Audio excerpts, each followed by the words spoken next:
गोष्टीचे नाव आहे पिकी टिकी. बंड्याच्या बाबांनी आठवडी बाजारातून 2 कोकरू विकत आणले होते.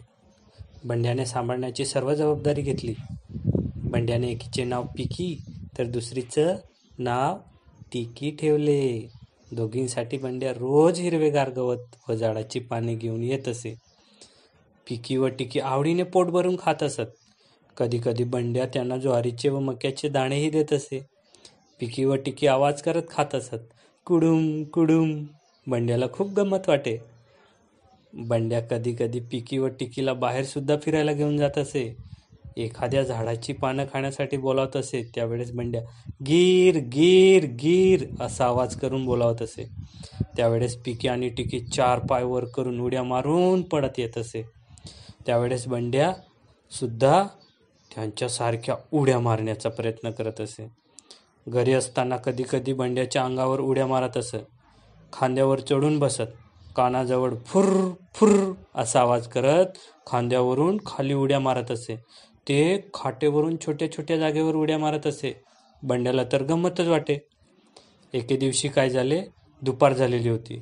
सोबत आणलेलं पिठलं, भाकरी व आचार बंड्याने पोट भरून खाल्लं. झाडाची दाट सावली व थंडगार हवेमुळे बंड्या झाडाच्या खोडावर डोकं टेकून गाढ झोपला.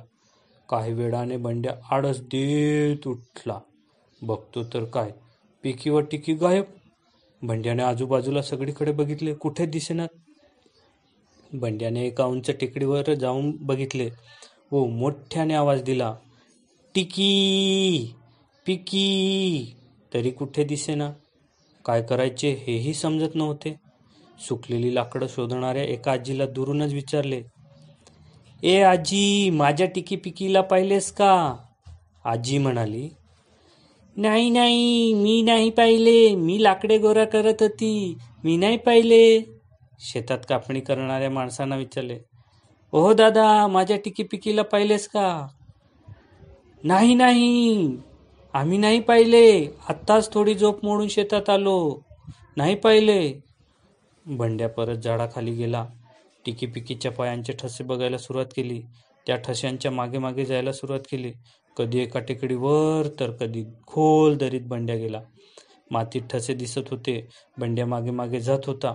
शेवटी टिकी आणि पिकी एका छोट्या उंबराच्या झाडाच्या खोडाला पुढील पाय टेकून हिरवीगार पानं खाताना दिसले.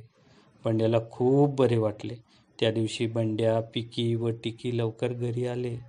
दिवसभर थकून बागून रात्री मोठ्या टोपल्याखाली पिकी व टिकी गाढ झोपून गेले.